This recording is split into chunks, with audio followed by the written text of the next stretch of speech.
Parlons de Donald Trump, car il affirme qu'il va récupérer des terres pour l'Ukraine. Qu'est-ce que Donald Trump ne comprend pas à propos de la Russie et de cette guerre?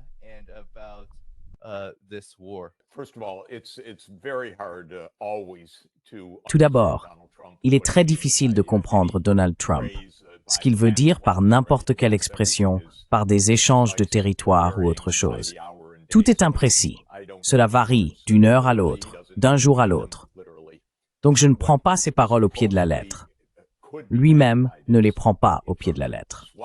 Ce que cela pourrait éventuellement signifier en termes d'échange, c'est que la Russie obtiendrait, entre guillemets, l'ensemble des deux oblasts, Donetsk et Luhansk, les oblasts du Donbass, et qu'elle, entre guillemets, échangerait les zones qu'elle revendique à Zaporizhia et Kherson, mais qu'elle ne contrôle pas actuellement. Cela s'appellerait donc un échange. Cela signifierait que la ville de Kherson ou celle de Zaporizhia resterait ukrainienne et que la Russie resterait dans les parties de Kherson et de Zaporizhia où ses troupes ont atteint les lignes de front, mais pas au-delà. C'est peut-être ce que l'on entend par un échange de territoire. Honnêtement, tant que rien n'est clairement défini, essayer de comprendre ce que Donald Trump veut dire est tout simplement impossible, précisément.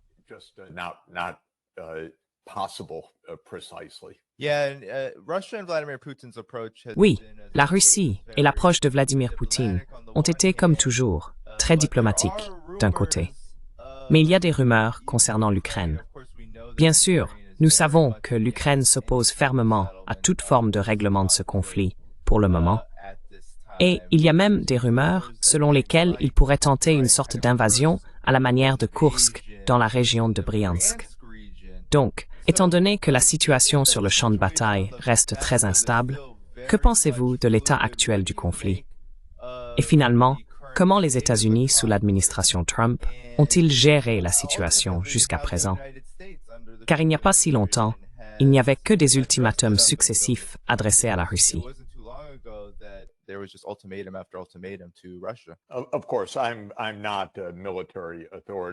Bien sûr, je ne suis pas une autorité militaire. Je suis un consommateur d'actualités et d'informations militaires. Mon impression très nette après avoir suivi de près ce que disent de nombreuses sources est que la Russie est en train de gagner sur le champ de bataille, que l'Ukraine n'a pas le personnel nécessaire pour continuer et qu'elle ne peut pas non plus rivaliser avec la Russie en matière de munitions et d'armement. Cela me paraît tout à fait logique. Il est clair que dans une guerre d'usure, comme celle-ci l'est essentiellement, la Russie va gagner cette guerre. Cela me semblait évident dès le départ. Donc en ce sens, le refus de Zelensky de négocier ne rend pas service au peuple ukrainien. Ce n'est pas ce que le peuple ukrainien souhaite réellement, autant qu'on puisse en juger.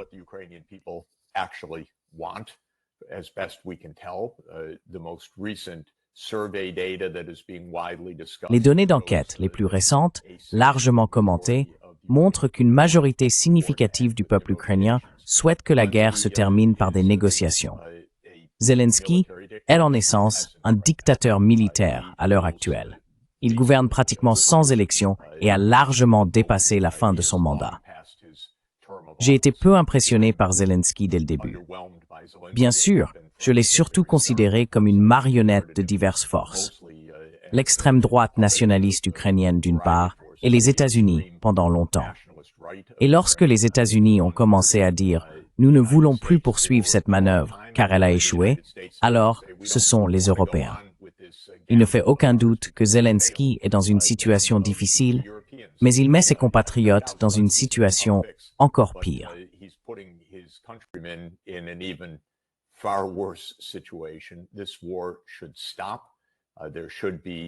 Cette guerre devrait cesser.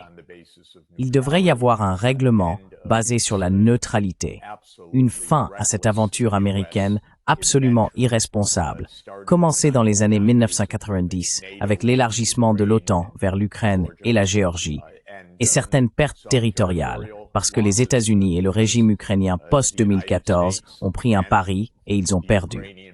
Ils ont eu de nombreuses occasions d'éviter de perdre le Donbass. Cela s'appelait les accords de Minsk II. Mais les États-Unis et l'Ukraine ont dit non. Nous n'allons pas respecter les accords de Minsk II. Nous n'allons pas accorder d'autonomie aux régions orientales de l'Ukraine, c'est-à-dire Luhansk et Donetsk. Ils ont pris un pari.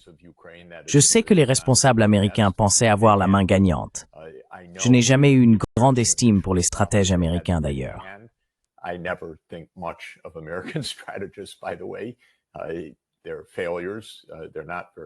Ce sont des échecs. Ils ne sont pas très intelligents, ils se sont trompés, et je pense que c'était prévisible. Donc c'est un pari qui a échoué. Mais Zelensky, pour de nombreuses raisons absolument difficiles à comprendre, attend de façon inappropriée ou ne peut pas donner une estimation précise, et il se bat avec la vie de ses compatriotes. Cela pourrait être la méga corruption qui est sans aucun doute présente en Ukraine. Cela pourrait être sa peur de l'extrême droite, qui l'élimine s'il faisait un compromis. Un haut responsable ukrainien m'a dit cela il y a de nombreuses années. Eh bien, Zelensky n'a pas le choix. Si c'est vrai, il n'aurait pas dû rester en poste. Pour quelque raison que ce soit, il cause de grands dommages à l'Ukraine et au peuple ukrainien. Ils se font tuer en grand nombre. Ils perdent sur le champ de bataille.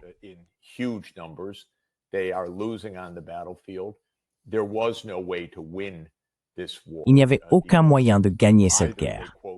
Car soit, je cite, il la gagnerait, et il y aurait alors une escalade, peut-être jusqu'à la guerre nucléaire, soit il la perdrait. Il n'y avait pas de victoire possible dans cette guerre. C'est une manœuvre insensée des États-Unis, comme je l'ai dit, qui remonte aux années 1990 pour gagner une position sur l'échiquier mondial. C'est ce que Brzezinski a dit. C'est ce qu'il voulait. C'est ce qu'il a écrit dans Foreign Affairs en 1997, dans la géostratégie pour l'Eurasie. C'est ce qu'il a expliqué dans le grand échiquier. Et cela s'est réalisé. Brzezinski s'est trompé. Il s'est lourdement trompé. Et tous les présidents ont poursuivi ce jeu. Ils ont continué à penser qu'ils pourraient gagner ou bluffer pour arracher l'Ukraine au profit des États-Unis, et la Russie n'allait jamais le permettre. Et cela n'aurait jamais dû être tenté.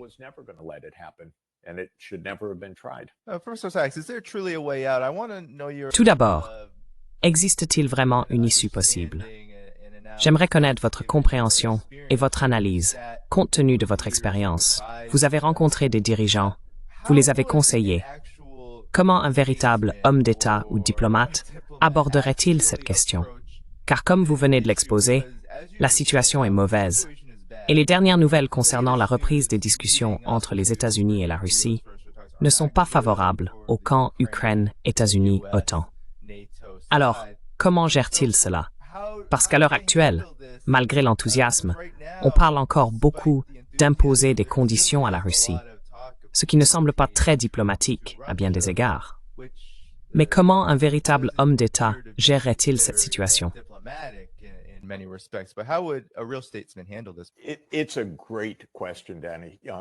C'est une excellente question, Danny, et ce n'est pas facile d'y répondre, pour une raison qui deviendra évidente. J'ai écrit un livre sur un épisode de ce genre, à savoir la crise des missiles de Cuba et ses conséquences, au cours desquelles les États-Unis et l'Union soviétique ont négocié le traité d'interdiction partielle des essais nucléaires. J'ai écrit un livre sur le leadership de John F. Kennedy, depuis la crise des missiles de Cuba jusqu'à la négociation réussie, puis la ratification par le Sénat du traité d'interdiction partielle des essais nucléaires. L'essence de cette histoire, c'est que d'abord, Kennedy avait compris qu'il y avait une solution gagnant-gagnant à la paix et qu'il existait un risque réel d'anéantissement nucléaire.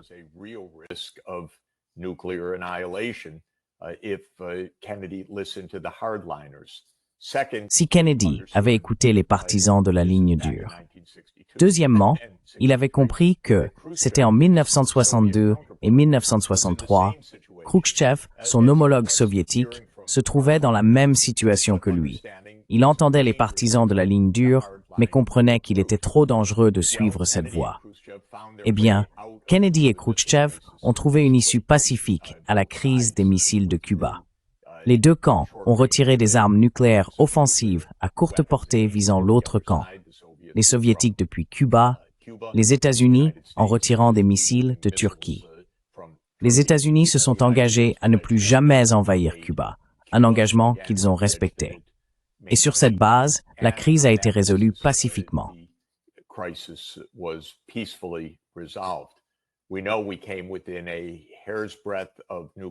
Nous savons que nous avons frôlé de très près une guerre nucléaire. En réalité, c'est une autre longue histoire. Même après l'accord trouvé, un sous-marin nucléaire en panne a failli, par erreur et accidentellement, déclencher une guerre nucléaire. Après ces événements, Kennedy et Khrouchtchev ont compris qu'ils devaient faire plus que simplement reculer devant l'abîme. Ils devaient poursuivre une véritable coexistence pacifique. Et en 1963, ils ont négocié le traité d'interdiction partielle des essais nucléaires.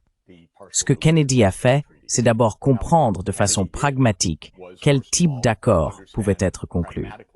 Il a compris qu'un accord pouvait être trouvé dans l'intérêt mutuel des deux parties, et il a négocié cela de manière pragmatique.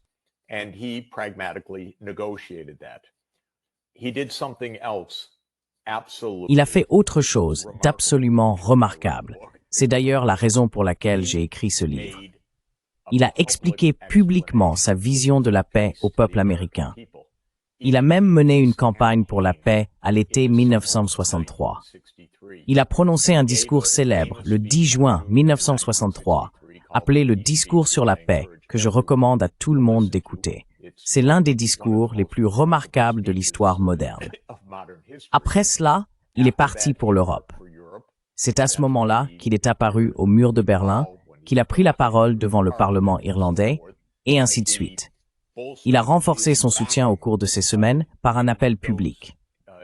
Ensuite, il a dû faire face à l'opposition de ses propres chefs d'état-major interarmés qui ont témoigné de manière très désagréable devant le Sénat en affirmant que tout cela était très dangereux, qu'on ne pouvait pas faire confiance aux Soviétiques, et ainsi de suite.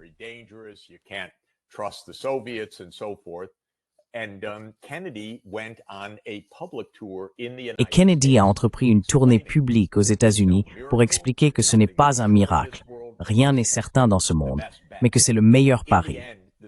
Finalement, le Sénat a ratifié le traité à une écrasante majorité.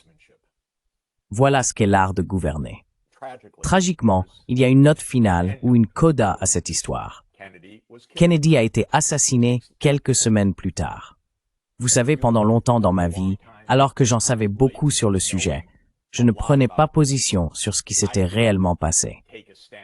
Mais je dirais que ces 15 dernières années, après de très nombreuses lectures et la déclassification de dossiers, y compris de nouveaux dossiers publiés ces derniers mois, je suis assez convaincu que la CIA l'a éliminé et l'a fait à cause de son initiative pour la paix.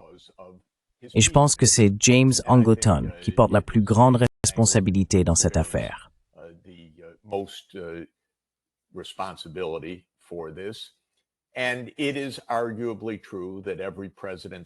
Et il est sans doute vrai que chaque président depuis lors a été otage de la CIA et de l'État profond américain, et que la leçon de gouvernance que je viens d'expliquer, peut-être qu'il n'y a pas de leçon. Peut-être que la leçon, c'est de garder profil bas, sinon on se fait éliminer. La vérité, et c'est là mon propos, c'est que Trump voudrait probablement, personne ne peut en être sûr, mais il voudrait probablement que cette guerre s'arrête. Il aimerait sans doute dire que toute cette histoire d'OTAN, c'était stupide, c'était une manœuvre ratée. Il aimerait dire que c'était la guerre de Biden, même si, en réalité, d'ailleurs, c'était la guerre d'Obama, la guerre de Trump, la guerre de Biden. C'est une guerre de l'État profond. Il sait que tout cela serait sujet à des attaques.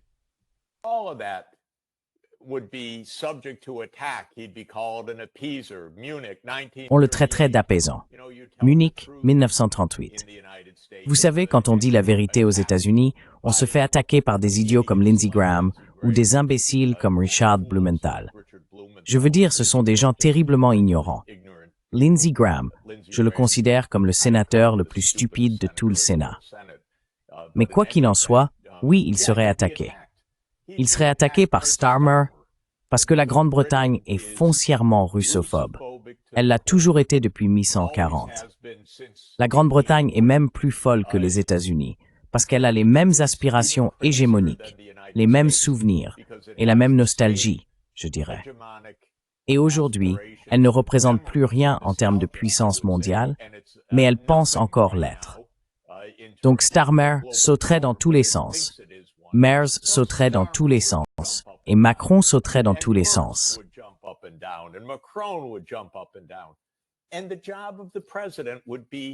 Et le rôle du président serait fantastique. Maintenant, c'est ça le point. Un homme d'État ne se contenterait pas de conclure l'accord, il l'expliquerait. Et vous savez quoi?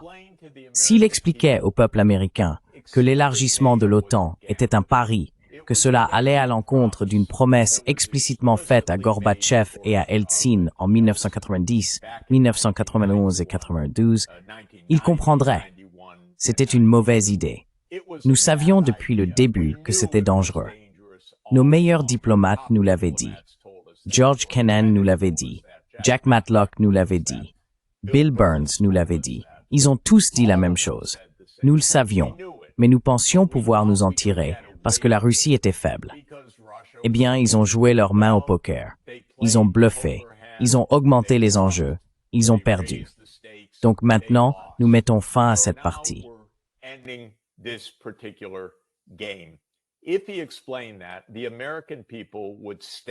S'il expliquait cela, le peuple américain se lèverait et applaudirait, car ce serait la vérité. Cela aurait du sens pour eux. Il expliquerait clairement ce qu'il fait, et il remporterait une bataille contre un idiot comme Lindsey Graham, sans aucune difficulté. Mais il ne le fait pas. Pourquoi? 2 raisons, peut-être 3. Premièrement, il est incompétent. C'est une hypothèse assez plausible. Kennedy n'était pas incompétent. Kennedy était doué, et il est devenu encore plus doué durant la dernière année de sa vie. Deuxièmement, il a peur. Il manque de courage politique. Ou troisièmement, et cela fait partie de l'incompétence, il se peut qu'il ne comprenne pas ce qu'est la vraie politique. La vraie politique, ce n'est pas seulement des messages sociaux ou des menaces envers les autres.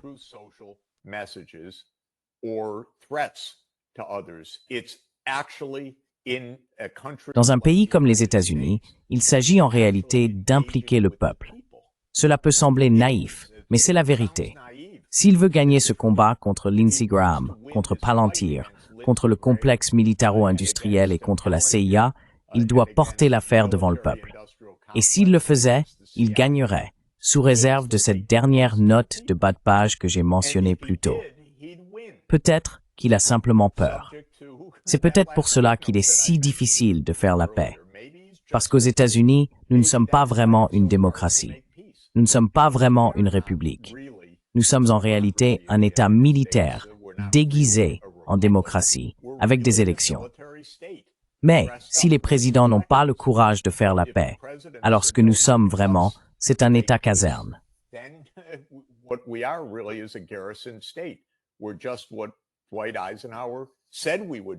Nous sommes exactement ce que Dwight Eisenhower avait prédit lors de son discours d'adieu le 17 janvier 1961. Le complexe militaro-industriel dirige notre pays. Voilà le véritable problème ici.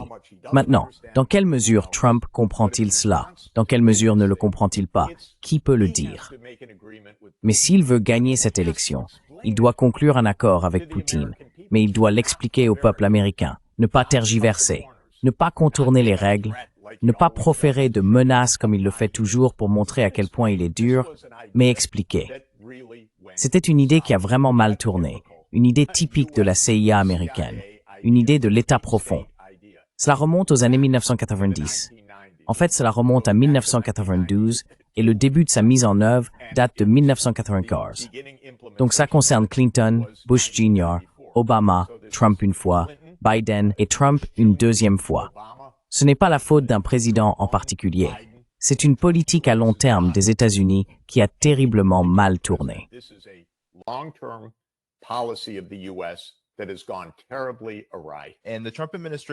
Et l'administration Trump, alors qu'elle se retrouve encore profondément embourbée dans le conflit ukrainien, a également pris des mesures.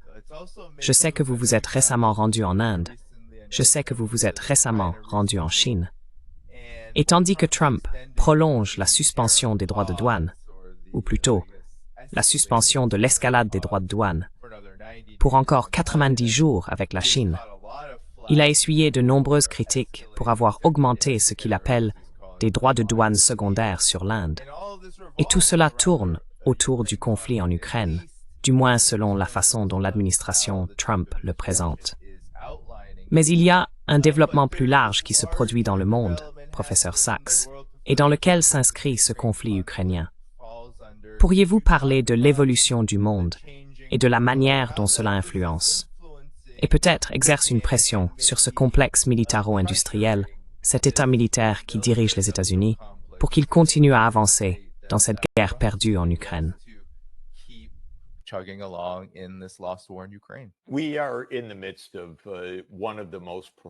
Nous sommes au cœur de l'un des changements géopolitiques les plus profonds depuis des siècles, en réalité. Car je pense qu'il est juste de dire qu'à partir de 1492 et 1488, avec les voyages de Colomb et de Vasco de Gama et le début de l'ascension européenne, jusqu'environ 1700, puis de 1700 à environ 2000, avec la domination mondiale européenne, un monde dans lequel l'Occident était ascendant puis dominant pendant des siècles. Cela a pris fin. Cela s'est terminé autour de l'an 2000. Le succès économique remarquable de la Chine, obtenu grâce à un travail acharné et à des politiques économiques très intelligentes, a été l'élément le plus décisif pour mettre fin à la domination occidentale.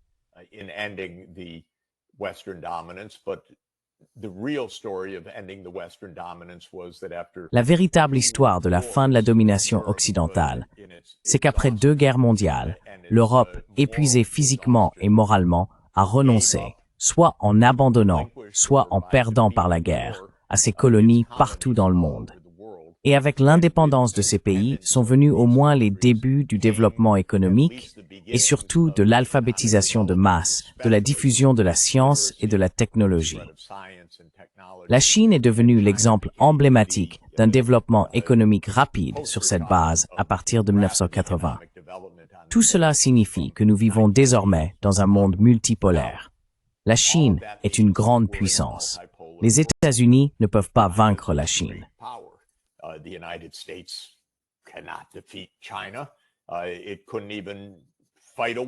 Elle ne pourrait même pas mener une guerre avec la Chine avec succès dans le voisinage de la Chine, même si les États-Unis semblent en préparer une en ce moment, en lien avec Taïwan.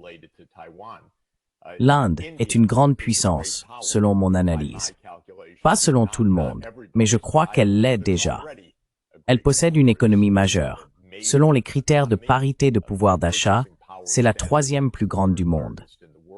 Elle dispose d'une classe scientifique, technologique et professionnelle très sophistiquée. C'est une puissance nucléaire, et ainsi de suite. La Russie est évidemment une grande puissance, que cela plaise ou non aux États-Unis. Ce n'est pas la puissance de 3e ordre que Brzezinski avait imaginée. C'est le plus vaste territoire du monde, 17 millions de kilomètres carrés, avec une immense base de ressources, une main-d'œuvre technologique incroyablement qualifiée, etc. Et elle possède une armée très puissante, 6000 ogives nucléaires.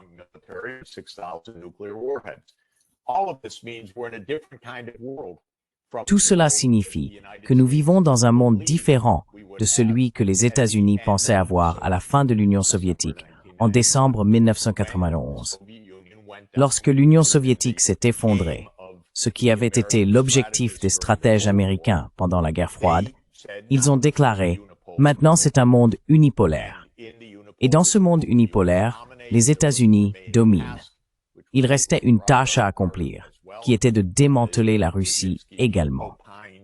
Brzezinski a émis l'hypothèse que la Russie pourrait devenir une confédération lâche de 3 États, une Russie européenne, une Russie sibérienne et une Russie d'Asie orientale.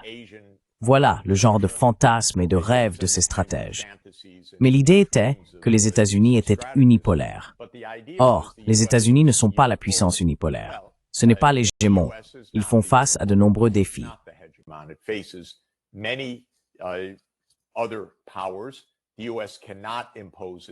D'autres puissances, les États-Unis ne peuvent pas imposer leur volonté.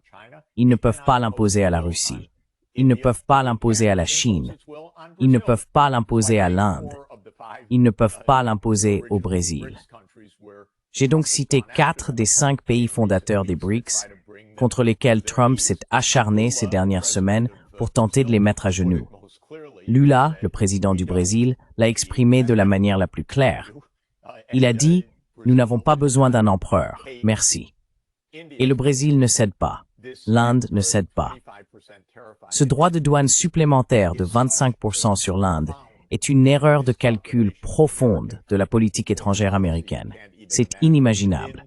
En quelques jours, cela a ouvert les yeux à travers toute l'Inde sur le mythe selon lequel l'Inde allait devenir le grand partenaire des États-Unis contre la Chine. J'ai toujours dit que c'était stupide. N'y croyez pas. Je vous ai vu dire la même chose dans les médias indiens, oui. Je leur disais depuis des années, vous plaisantez? Vous pensez que les États-Unis vont se ranger de votre côté et que vous devriez rejoindre le Quad contre la Chine, etc. C'est ridicule. Je leur ai dit, entretenez de bonnes relations avec la Chine. À vous deux, vous représentez 40% de la population mondiale. Vous pouvez faire fonctionner le multilatéralisme à l'ONU. Vous pouvez instaurer un nouvel ordre mondial fondé sur le droit international. Ne jouez pas le jeu des États-Unis. Bref, ils ont douté de moi pendant un certain temps. Je pense que beaucoup de dirigeants indiens m'appréciaient, mais ils trouvaient que j'étais trop sarcastique envers mon propre pays. Mais Trump a tout fait basculer en 48 heures. Il les a totalement convaincus. Le président Modi est parti voir le président Xi Jinping. Le président Modi a parlé avec le président Lula. Le président Modi va recevoir le président Poutine. Tout cela s'est produit en quelques jours parce qu'ils comprennent désormais de quoi il s'agit.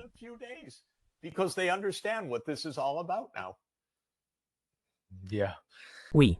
Professeur Sachs, je sais que nous manquons de temps avec vous. Avez-vous un dernier commentaire à propos de la situation actuelle avant que je ne vous laisse partir?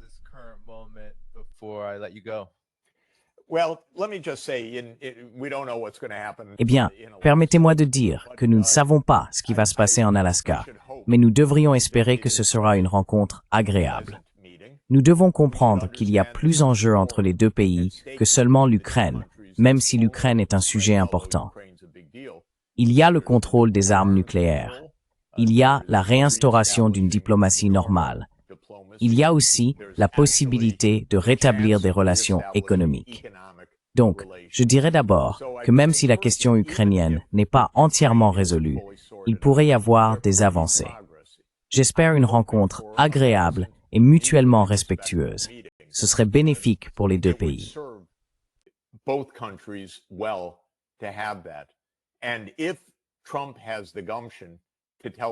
Et si Trump a le courage de dire la vérité sur l'Ukraine, à savoir que oui, c'était une manœuvre qui a mal tourné, nous pourrions réellement voir la paix s'installer là-bas aussi. Et Zelensky, Macron, Scholz et Starmer comprennent probablement que si Trump dit les choses franchement, la guerre sera terminée, qu'il le veuille ou non, et qu'il devrait alors y avoir un accord de paix. Et non simplement les rodomontades des Européens qui ne seront jamais d'accord sur rien.